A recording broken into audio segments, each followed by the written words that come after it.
ETF index mutual funds నేర్చుకుని stock మార్కెట్లో రాణించాలనుకుంటున్నారా? వెంటనే ఈ నెంబర్కి కాల్ చేయండి. హాయ్ హలో నమస్తే, welcome back to Suman TV. ప్రస్తుతం మనతో పాటు ఉన్నారు ఫ్యామిలీ కౌన్సిలర్ రజనీ రామ గారు. నమస్తే మ్యామ్. నమస్తే ప్రవీణ. మ్యామ్, మనం చాలా వీడియోలు చేసాం ఈ మధ్య కాలంలో భార్య బాధితులు ఎక్కువైపోతున్నారని. ఇందులో చిన్న చితకా వాళ్ళే కాదు, బిలియనర్స్ కూడా భార్య బాధితుల్లో ఉన్నారు. ఆ కోవకు చెందిన వాళ్ళే ప్రసన్న శంకర్ నారాయణ. మరి ఇది చూస్తే అసలు చాలా ట్విస్టులు మీద ట్విస్టులే ఉన్నాయి. ఇక్కడ ఏంటంటే కోర్టులే మెయింటెనెన్స్ డిమాండ్ చేయడం అనమాట. అసలు ఒక్కసారి ఆయన ఇంకా ఏంటంటే అంత టెక్కీ సాఫ్ట్వేర్ అయ్యుండి కూడా, అంత బిలియనర్ అయ్యుండి కూడా ఈరోజు మనకి మరి బయటకు వచ్చారు అంటే ఒక భార్య బాధితుడు, దీన్ని ఎలా చూడొచ్చు అంటారు? ఒకసారి భర్తలందరికీ కూడా మరి జాగ్రత్త అని చెప్పాలా, మరి భార్యలకు జాగ్రత్త అని చెప్పాలా, చెప్తే వింటారా వాళ్ళు అసలు మాట అంటే? ఒకసారి ఈయన ఇష్యూ తీసుకుంటే మీ అనలైసిస్. ఫస్ట్ ఆఫ్ ఆల్ ఏంటంటే, ఉన్నవాడైనా పేదవాడైనా ఆడు మనిషే. మనిషికి ఎప్పుడైనా ఏ బుద్ధి అయినా పుట్టచ్చు. నెంబర్ 2 ఏంటంటే, భార్య బాధితుడు అంటే డబ్బు ఉన్న వాళ్ళ బాధలు అని చెప్పుకోవచ్చు. అంటే ఇప్పుడు ఇందులో మనం చూస్తే కనుక ఒక రేంజ్లో ఉన్నాయి విషయాలు. మరి అంత డబ్బు ఉంది కాబట్టి ఆ రేంజ్లో ఉంటాయి. అది ఇంకోటి ఏంటంటే అక్రమ సంబంధాలు. ఈ 3 అనమాట అక్కడ. అది స్వభావ సిద్ధమైన మనిషి తత్వం ఎట్లా ఉంటుందంటే, కోరికలు పుట్ట. ఆ కోరికలకి అతీతంగా ఉన్న మానవుడే లేడు. సో డబ్బు ఉండనివ్వండి, డబ్బు లేకపోనివ్వండి, మనసులో ఏ కోరికైనా పుట్టచ్చు. ఏ కోరికైనా పుడితే దాన్ని ఎంతమంది కంట్రోల్లో ఉంచుకుంటున్నారు, జీవితాలని ఎంతవరకు సాఫీగా తీసుకెళ్ళగలుగుతున్నారు ముందుకి అనేది ఇక్కడ పాయింట్. ఇప్పుడు ఈవిడ కూడా ఏదో దీప, ఆ దీప అనే ఆవిడ కూడా ఇది అక్రమ సంబంధమైనటువంటి విషయం. ఇది ఇలాంటి కేసులో ఏంటంటే ఎంత డబ్బున్నా కూడా చూడండి వీళ్ళకి ఏదో అసంతృప్తులు ఉంటాయి. ఇంకొకటి ఏంటంటే వీళ్ళది మంచి కుటుంబం, లవ్ మ్యారేజ్ వీళ్ళది. వీళ్ళు ప్రాపర్ వచ్చేసి చెన్నై, తమిళనాడు అనుకుంటా. వీళ్ళేమో US లో చదువుకున్నారు, కొంతకాలం అక్కడ ఉన్నారు. వెల్ ఎడ్యుకేటెడ్స్, పెద్ద పెద్ద బిజినెస్లు ఫౌండర్ అయిన ఈ సాఫ్ట్వేర్ కంపెనీలు ఏవేవో ఉన్నాయి, మల్టీ కంపెనీస్ ఉన్నాయి, దానికి ఆయన ఫౌండర్. అలాగే సింగపూర్లో కూడా ఎస్టాబ్లిష్ చేసి పెద్ద పెద్ద మల్టీనేషనల్ కంపెనీస్ అక్కడ సెటిల్ అయిపోయారు వీళ్ళు. చూడండి ఎక్కడి నుంచి ఎక్కడికి వెళ్ళి ఎక్కడికి వచ్చి ఎక్కడ అంటే వీళ్ళు ఎంత హైఫైసో మనకు అర్థం అవుతుంది. అంత ఎడ్యుకేటెడ్స్, తర్వాత అంత డబ్బు ఉన్న వాళ్ళు, ఎంత హుందాగా, ఎంత క్లాస్గా, ఎంత పాష్గా, ఎంత ఒక మంచి పద్ధతులు అంటే డిసిప్లిన్డ్గా ఉండే వ్యక్తులు లాగా నాకైతే అనిపించింది. ఉండవలసిన వాళ్ళు అలాంటి వాళ్ళు కూడా రోడ్డుకు వచ్చేసారు. ఏంటంటే ఇది దీనికి ముందు చెప్పాను నేను, మనిషి కోరికలకి అతీతుడేం కాదు. ఇప్పుడు ఈవిడికి కూడా ఒక బాబు పుట్టాడు, 9 సంవత్సరాలంటే 10-11 ఏళ్ళు పెళ్ళి అయి ఉంటుంది. మరి ఇంత జర్నీ చేసి కూడా ఇప్పుడు ఈ బుద్ధి పుట్టడం అంటే, అవతల ఒకడు ఉంటాడు, కన్ను వేస్తారు అంటారు కదా, కన్ను వేసిన వాడు ఒకడు ఉంటాడు. ఇప్పుడు మనం చూడండి అనుకుంటాం మనల్ని ఎవరు చూడట్లేదని, ఎవడో ఒకడు కన్ను వేస్తాడు మన మీద.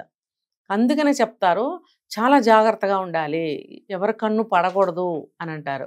ఇప్పుడు డబ్బు మీదే పడచ్చు, ఆ వ్యక్తి మీదే పడచ్చు, చెప్పలేం కదా. కాబట్టి మనిషి అనేవాడు చాలా జాగ్రత్తగా నడుచుకోవాలి లైఫ్.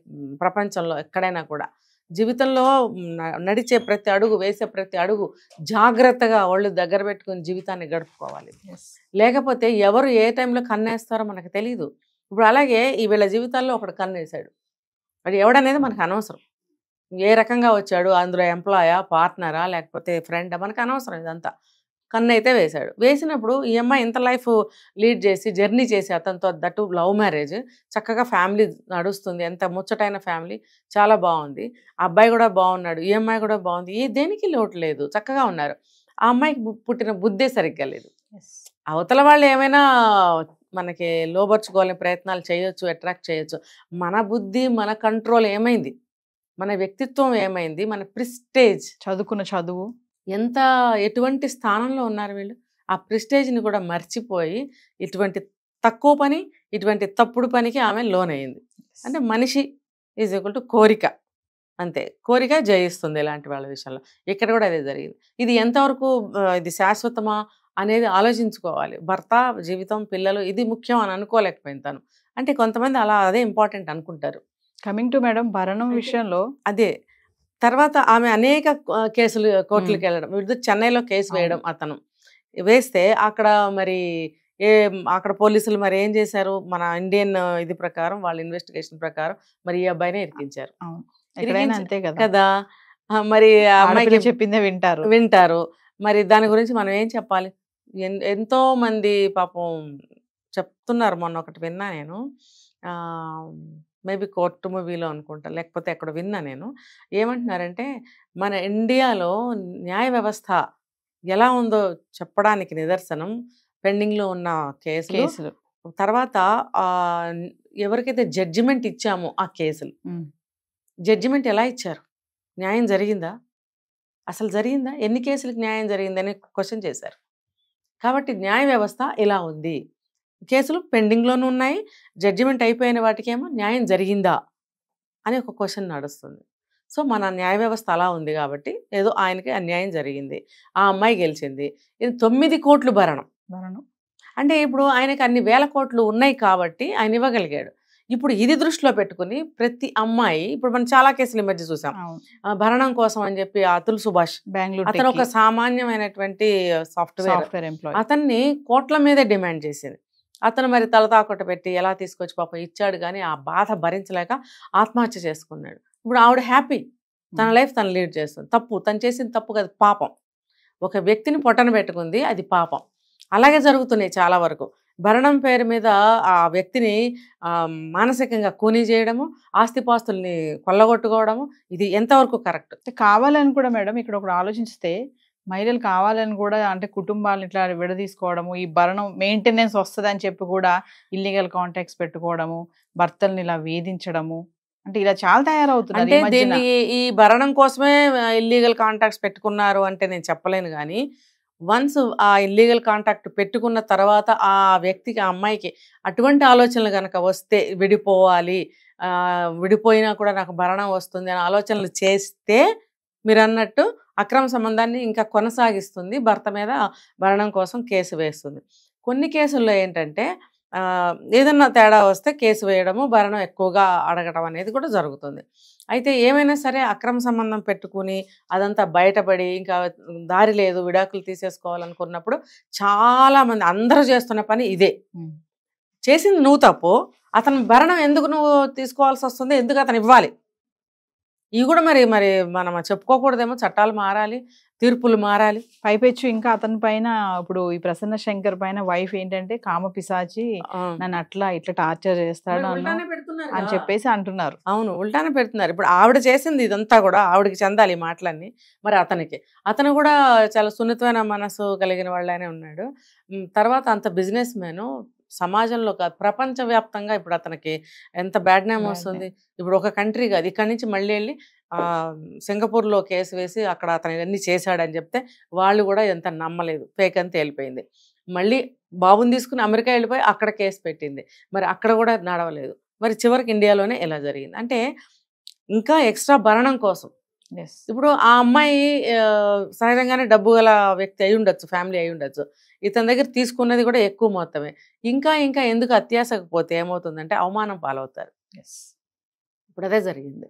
ఇప్పుడు నువ్వు ఎంత ఇచ్చారో తీసుకో, లేదంటే అదే సమయంలో ఇంకొంచెం డిమాండ్ చేసుకో, అంతేగాని నువ్వు తర్వాత అక్కడికి వెళ్ళి ఇక్కడికి వెళ్ళి అసలు నువ్వు హాస్యం పాలైపోయావు. ఓ పక్కన ఆ బాబుని ఇంకా నీకు ఇవ్వరని చెప్పి కూడా అంటున్నారు, ఆ తండ్రి దగ్గరే ఉండాలని కూడా అంటున్నారు. ఆల్రెడీ తండ్రికి హ్యాండ్ ఓవర్ చేశారు. చేసినప్పుడు నువ్వు ఏ సోర్స్ తోటి ఇంకా అసహ్యమైనటువంటి రీతిలో నువ్వు ఎలా పోరాడతావు? దేనికి? ఇంకా చాలా ఇచ్చారు కదా, మళ్ళీ మంత్లీ 3.5 lakhs ఆవిడకి, తర్వాత 9 crores ఇచ్చారు ఆల్రెడీ. ఇంకా నీకు ఉంటాయి ఏవో, అవన్నీ చూసుకోవచ్చు. కానీ ఇలా ఇంకా కోట్లు అంటేనే కదా అతుల్ సుభాష్ అట్లా ఆత్మహత్య చేసుకున్నాడు. ఇది ప్రతి వాళ్ళు ఆలోచించారు. నువ్వు తప్పుదారి బట్టి మన చట్టాలు కూడా మారాలని నేను ప్రతిసారి చెప్తూ ఉంటాను. నువ్వు తప్పుదారిలో వెళ్ళి అతన్ని ఎందుకు భరణం అడుగుతావు? విడాకులు తీసుకున్నందుక? విడాకులు నీ కోసం తీసుకున్నావు, నువ్వు వేరే అతని కోసం వెళ్ళిపోవాలనుకుని నువ్వు విడాకులు తీసుకున్నావు కాబట్టి వెళ్ళిపోవాలి. కానీ ఇతను ఏదన్నా తప్పు చేశాడా నీకు భరణం ఇవ్వడానికి? ఇతను నీ జీవితానికి అన్యాయం చేస్తే, నీకేమన్నా ద్రోహం చేస్తే నువ్వు అడుగు, ఇంకా డిమాండ్ చేయి. నీ జీవితం నష్టపోయింది కాబట్టి. నువ్వు ఇక్కడ ఎక్కడ నష్టపోయావు? నువ్వు మానసికంగా ఆనందంగా ఉన్నావు, మరి నీకు కావాల్సిన విధంగా నువ్వు ఉంటున్నావు ఫిజికల్గా, ఇంకా ఆస్తిపాస్తులు ఉండనే ఉంటాయి. అతను కూడా ఇచ్చాడు, చాలా ఇచ్చాడు. నువ్వు తప్పు చేసినా కూడా అతను చాలా ఇచ్చాడు. మరి ఇంకా ఎందుకు నీకు ఇంకా డిమాండ్స్? సిగ్గుగా అనిపించట్లేదా? నేనైతే ఇదే చెప్తా, తప్పు అతను చేస్తే నువ్వెంతైనా డిమాండ్ చేయి. అసలు అక్కడ తప్పు లేదు, నీదే తప్పు. నువ్వు ఇష్టపూర్వకంగానే వెళ్ళిపోతున్నావు, నేను ఇక్కడ ఉండనని చెప్పి వెళ్ళిపోతున్నప్పుడు నువ్వుగానే వెళ్ళిపోవాలి. అసలు ఇవన్నీ ఎందుకు నీకు ఇవన్నీ వద్దు అని, భర్త వద్దు బిడ్డ వద్దు అనుకునే కదా నువ్వు అతనితో వెళ్తున్నావు. వెళ్తున్నప్పుడు ఇతను డబ్బు ఎందుకు నీకు, అతను ఇస్తాడు వెళ్ళు. నేను ప్రతి స్త్రీకి నేను ఇదే చెప్తున్నా, మీరు వేరే వాళ్ళతో వెళ్ళిపోతే వెళ్ళిపోండి, అన్నీ అతనే ఇవ్వాలి. ఇక్కడి నుంచి ఎందుకు అడుగుతున్నారు? అతను మీకేం ద్రోహం చేయలేదు కదా. చేయనప్పుడు అతనికి ఎందుకు మీరు డిమాండ్ చేస్తున్నారు? చేయకండి దయచేసి. ఎందుకంటే వాళ్ళ జీవితాలు వాళ్ళు బ్రతకనివ్వండి. మీరు విడాకులు అడిగితే ఇంకా హ్యాపీగా ఇస్తున్నారు వాళ్ళు. ఆ విడాకులు తీసుకొని మీకు ఇష్టమైన వ్యక్తితో వెళ్ళిపోండి. ఎందుకంటే ఫర్దర్గా అన్నీ అతనే ఇస్తాడు అని మీరు వెళ్ళిపోతున్నప్పుడు అన్నీ అతనే ఇవ్వాలి అని నేను చెప్తున్నా.